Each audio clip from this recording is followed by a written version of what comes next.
Hello and welcome everyone. I'm Ari Lax, and I'm here with an old favorite of mine, Blue-Black Fairies in Modern. So I played this deck a lot back in Extended, 4-set Extended, and Standard, but since Modern I just haven't had the chance to fire it off at a tournament where I felt comfortable doing so, but it looks like now might be the time. Recently at the Star City Classic in Worcester, um, two copies finished in the top part of the standings with Brandon Dempsey coming in third with approximately this list.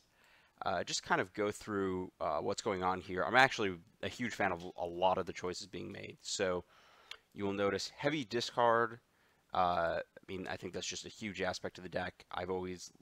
You're kind of a lot of the same tenets of Jund and Abzan apply here, where you're trying to disrupt their hand and then use the time purchased by that to set up a clock or something that just puts them out of the game. So heavy discard, great. Lighter on counter magic. Counter magic's not at a great point in Modern.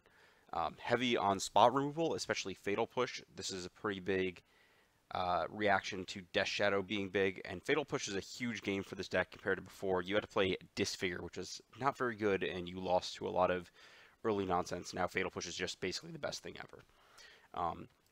Your Faeries component, heavy on Vendilion Click, great card. I don't really like Sign of Una.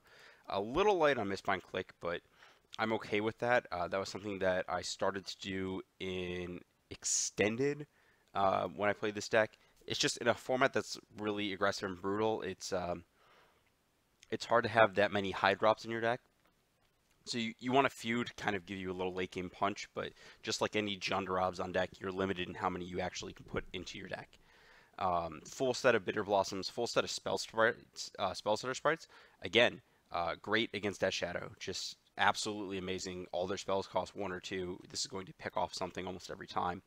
Heavy on Liliana, that's kind of your free wins, similar to, again, Jund Abzan. You're going to play a discard spell, play some answer on 2, and then Liliana them, and they're going to die. Snapcaster Mage, you are a blue deck with a lot of discard and removal. Great. Just go straight for the best cards. And then some Cryptic Commands as your high end.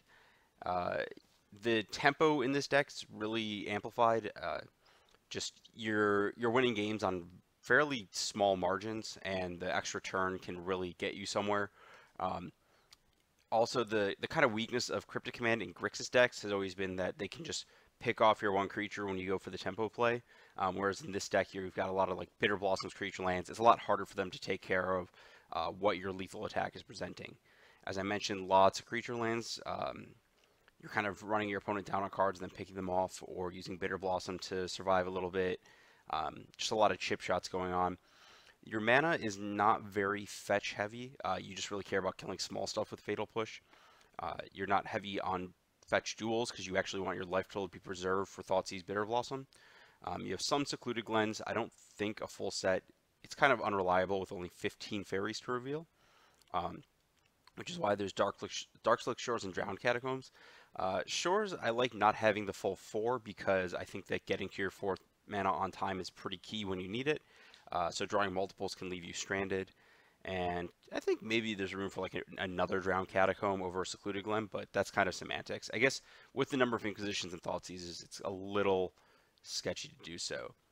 Moving to the sideboard, I've kind of filled it out with, there's a 13 card sideboard posted for it, but I filled it out with a couple kind of stock stuff, looked at some other decks. So we've got, in terms of like heavy sweepers, Damnation and Engineer Plague. Damnation is kind of your way to go big over mid-range creature decks, or Engineer Explosive, sorry. This is just kind of a catch-all that's good against very specific creature decks.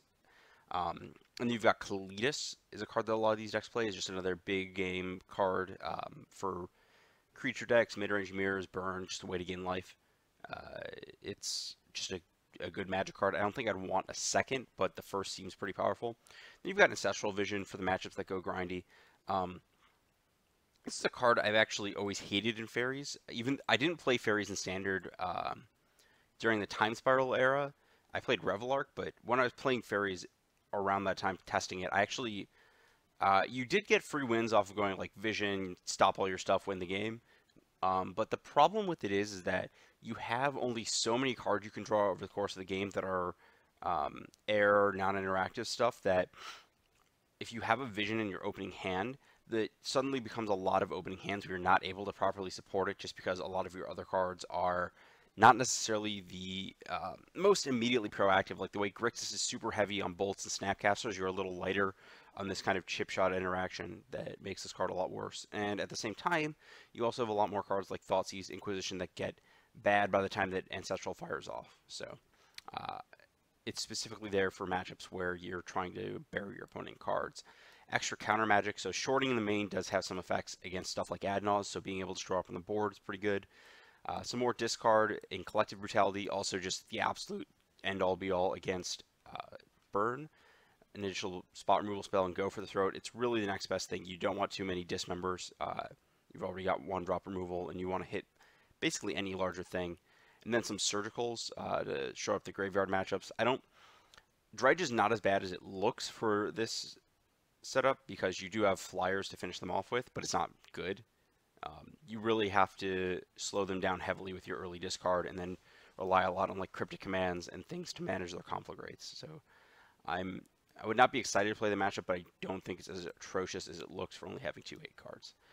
Cards that didn't make the cut were Ceremonious Rejection against specifically, covers Affinity, Tron, Eldrazi.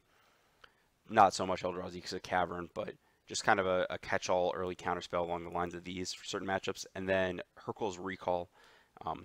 But in general, Affinity has huge issues with this card. A card that I'm not seeing in the main deck here that I've been a fan of in Faeries from time to time is Spell Snare, but I don't think it's at a good point right now in the metagame. It's basically good against Just Affinity, and I don't think Just Affinity is a great deck for people to be playing in the non-team trios modern. So I think that this is a good spot to start. We'll see how it goes. We'll see if we're a little short on certain effects. And really, it's just a kind of new twist on the discard mid-range archetype that's a little better in a Fatal Push world because it has cards like Bitter Blossom.